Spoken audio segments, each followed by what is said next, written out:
Part 1. You will hear Bud and Annie talking about their families. Look at questions 1 to 5.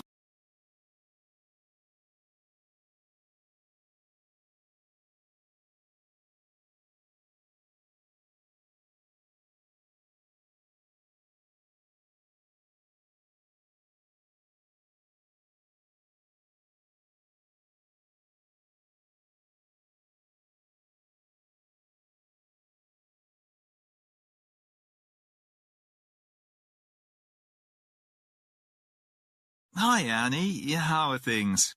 Awful, Bud. Awful. Why? What's happened? It's home. Mum's ill and Dad's been laid off, so he's in a really bad mood, and Susan won't be of any help. Your sister always was lazy. But what's wrong with your mum? She seemed fine last time I saw her. Everything. I think she's really down because of Dad, and her arthritis is playing up again. It seemed the new medicine was working fine. Now she can still move her fingers, but hardly walk. Her toes hurt, and the doctor says she needs a knee replacement. Doesn't sound too good. That's expensive surgery. Got medical insurance? She was covered by my dad's, but that's finished since he lost his job, and money's really tight. A new knee costs about $10,000, so she'll have to put up with it for a while. God, that's awful. Maybe I should mention it to my uncle. The one who used to work at the hospital.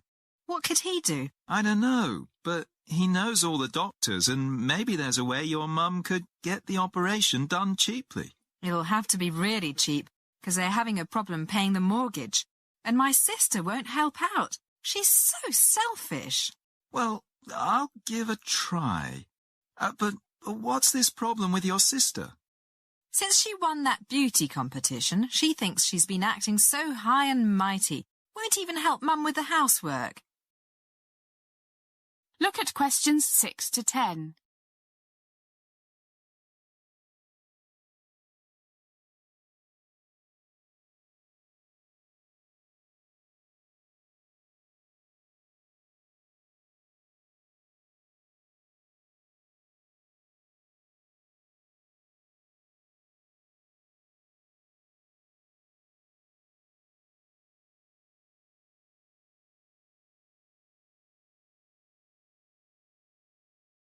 Won't help your mum? No, spends all her time in front of the mirror, trying on different lipsticks. Sounds like my cousin. You know her, I think, Marianne, that works at the Holiday Inn. Yeah, I met her at your party, but she seemed very nice. She is till you get to know her. Miss Charming. But she's really conceited, especially since she got promoted. Always putting people down. What about your dad's company? Do you think he might have some work for my dad? Part-time, anything? He just got this big contract for the new supermarket, so he might be looking for some people. And I know he likes your dad, but all his workers have to be Steelworkers Union members. I think Dad's kept his membership up. I'll ask him. Let me know, and I'll check with Dad when he gets back from France. France? Yeah, he took Mum there as a 25th wedding anniversary present. Gosh, it's 5:30. I'm late for work. Gotta fly. See you, Bud. See you. That is the end of Part 1. You now have half a minute to check your answers.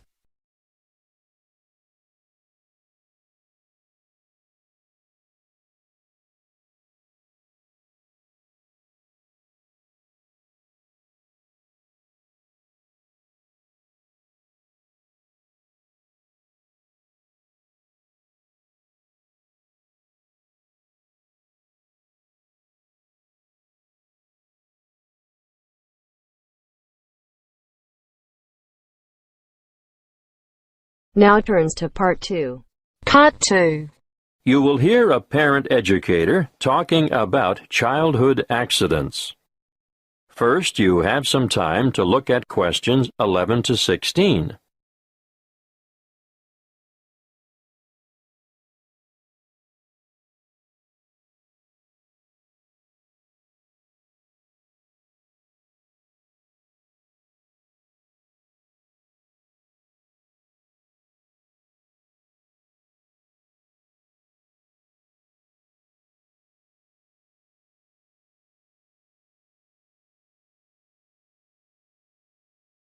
I'm sure you are all aware that babies, infants, and children are exposed to an enormous number of potentially serious accidents all the time.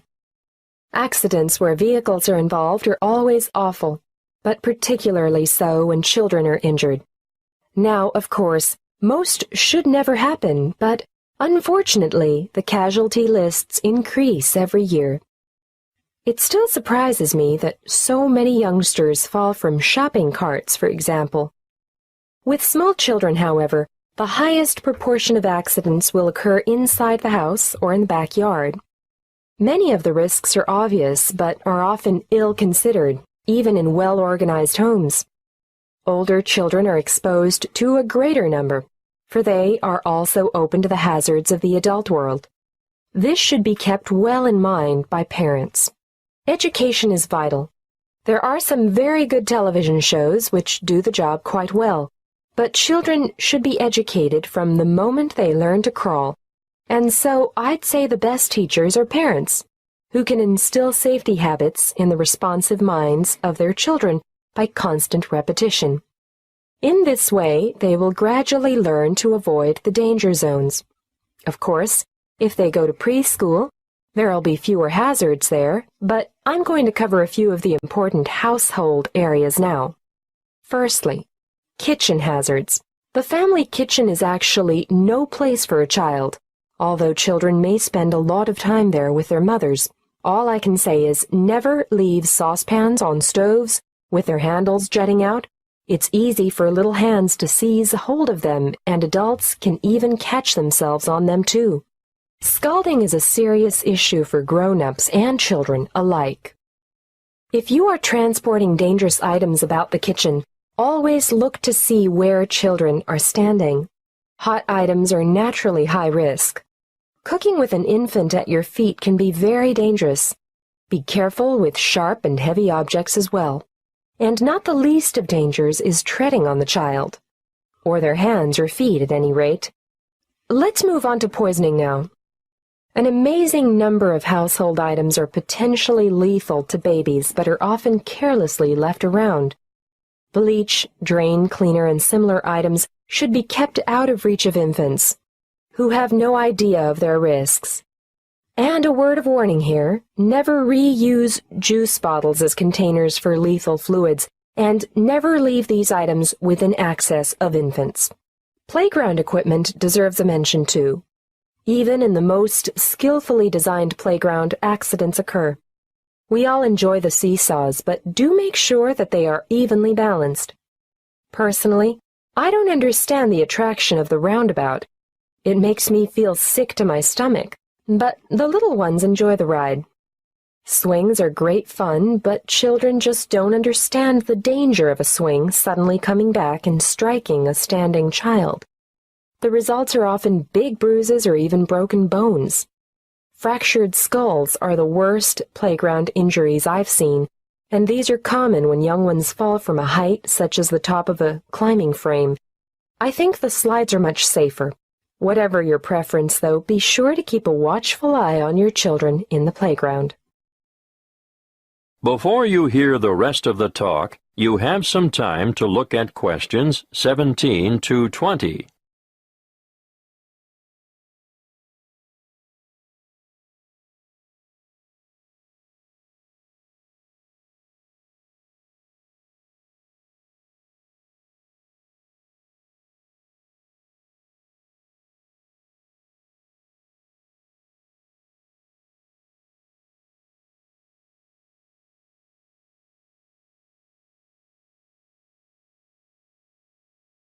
We are up to bath time now.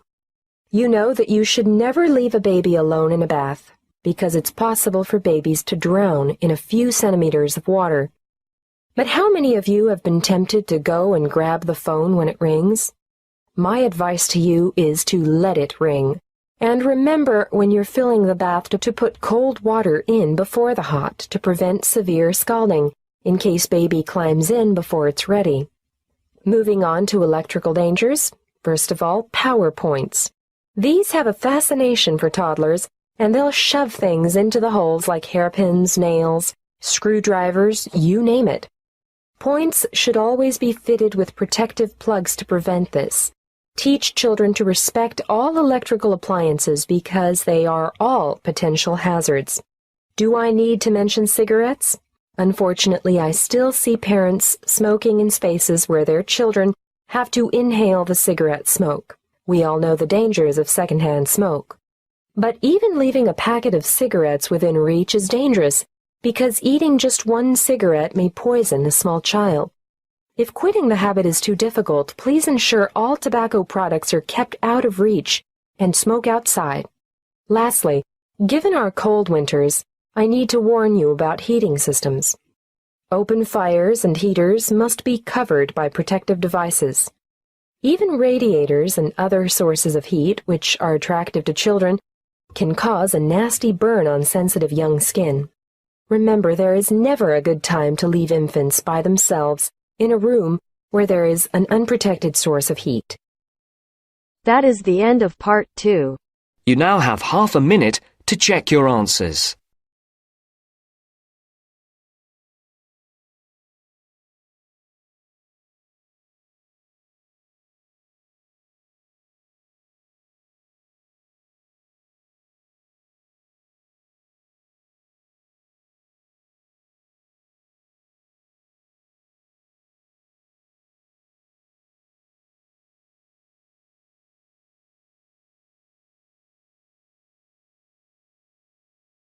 Now turns to part 3. Part 3. You will hear a college professor and 2 students talking about a course on shooting video projects. First, listen to the first part of the conversation and answer questions 21 to 25.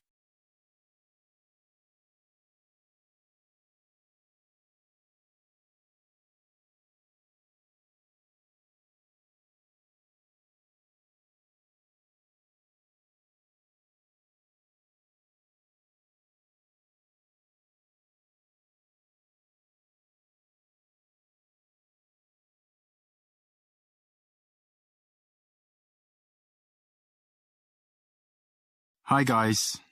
Hi, Professor Edwards. What's happening? Well, department head just told me I've got to teach this course on making video documentaries. I know you two are really into videos. That documentary you made last term on homeless people was fantastic, and I've never thought this course before. I'm an old-fashioned film man, so I thought I'd get some suggestions from you on how to design this course. Well, I don't know if we can be much help, but we'll try. How exactly do you think we can help you? I suppose the first thing is, how much do most of the students know about video cameras? I don't want to waste time telling them stuff they already know. Actually, some of them have video cameras, but they only use them for home movies, that type of thing. Yeah, I don't think many of them know much about their cameras. Just point and shoot. So maybe I should start with the basics of the video camera. I think so. Otherwise, they will just put the thing on automatic and lose out on a lot of really good things you can do if you control the camera more yourself. I agree. But do you expect everyone to have their own video camera? Too expensive for a lot of them, but they can rent them. Doesn't cost too much.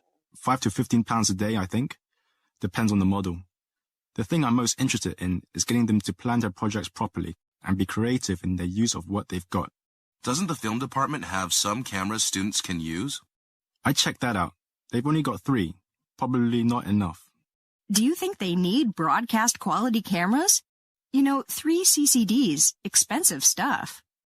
As the conversation continues, answer questions 26 to 30.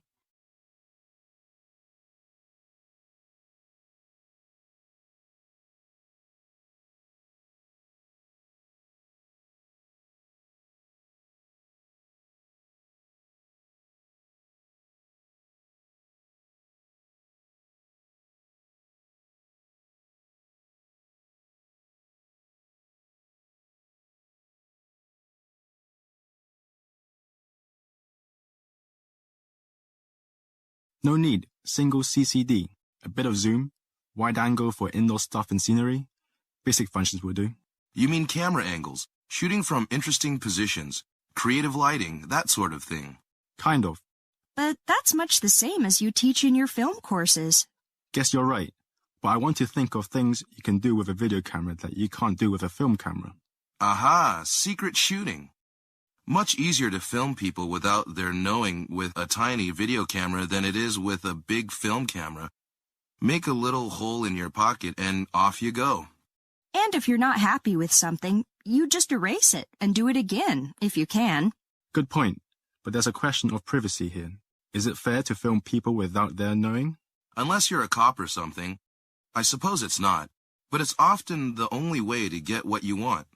I don't worry about these things. I just want to make good movies. Can't always do that if people know you're filming them. Well, I've never been taken to court for filming people without their knowing, but I agree, sometimes you have to. That is the end of part 3. You now have half a minute to check your answers.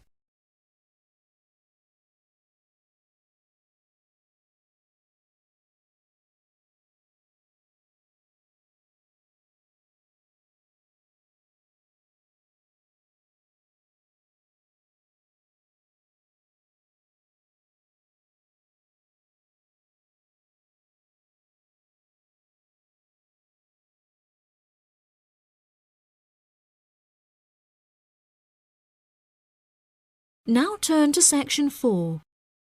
Section 4. You will hear a talk on the research of the graphical symbol. First, you have some time to look at questions 31 to 40.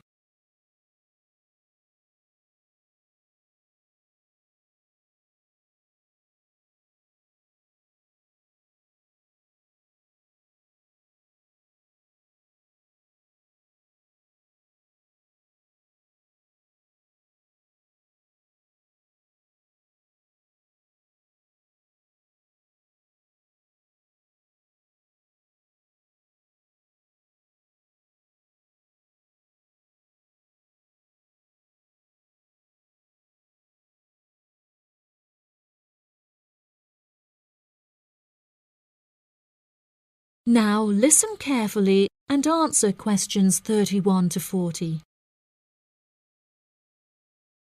Good morning, everyone. Today I'm going to talk about the graphical symbol. A graphic symbol is a written symbol that is used to represent speech, such as those used in the Greek alphabet. The term graphic symbol encompasses anything from the logographs used in Egyptian hieroglyphic writing to ancient Chinese pictograms. Early symbols were based on pictographs and ideograms before they were developed into logographic writing systems. These systems are still in use in some non-literate cultures in Africa, the Americas, and Oceania. Indeed, elements of pictography are still found in modern Chinese characters, and it is often an interesting exercise to trace the origins of some Chinese characters. Pictographs remain in common commercial use today as signs, instructions, or statistical diagrams.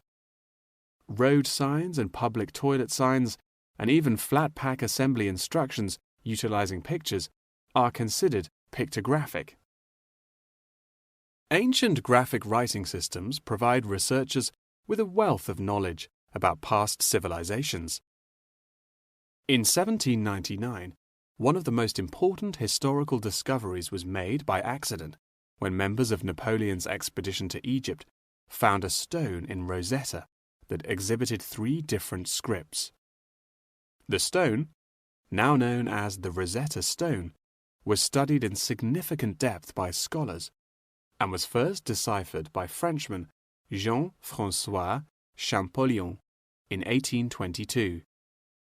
He was able to correctly determine the phonetic values of the symbols, and later research has confirmed his findings. In many of these symbols, lines are used to portray a multitude of meanings, and knowledge and understanding of these lines holds the key to comprehension of graphic writing systems. A key moment in the history of communication was the invention of the camera obscura, or camera. Although the concept can be traced back to the 5th century BC Chinese philosopher Mo Ti, the first photographic image was ultimately created in 1826 by Joseph Nicéphore Nicef.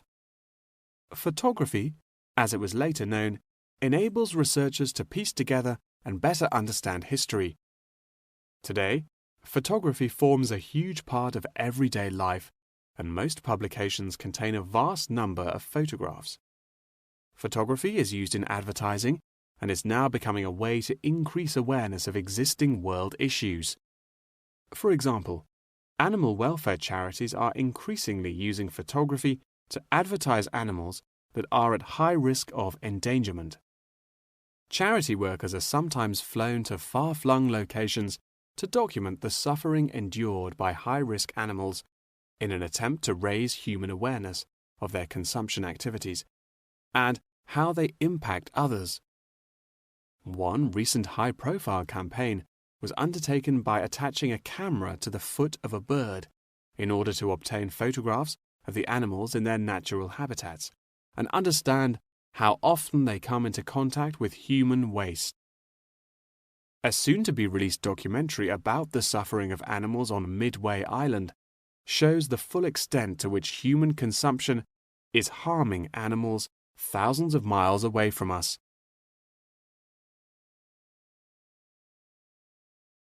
As photography continues to progress, with the use of drones now becoming somewhat commonplace, we should expect more and more objects to be included in the future, expanding the horizon of photography ever further. Indeed, the downward pressure on traditional media prices means that media companies are being forced to get creative on how to make a profit.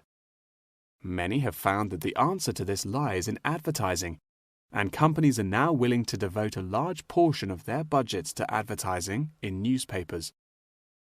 By the same token, marketing has become an essential part of a company's business model, often meaning the success or failure of a company. As a result, much time and money has been pumped into the development of effective branding, with attractive packaging playing a large role in this. However, many governments are now seen to be cracking down on marketing and packaging in an attempt to protect consumers from being misled. In particular, tobacco companies are now subject to ever-increasing regulation.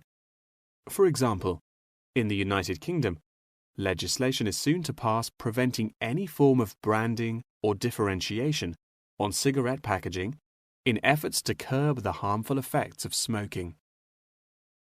Finally, one must not forget the fundamental role that graphic writing systems have had to play in mathematics. Graphs, icons, and diagrams often form the very basis of these branches of academia. Indeed, one needs to look no further than chemistry's periodic table to see a perfect example of graphic writing systems in use today.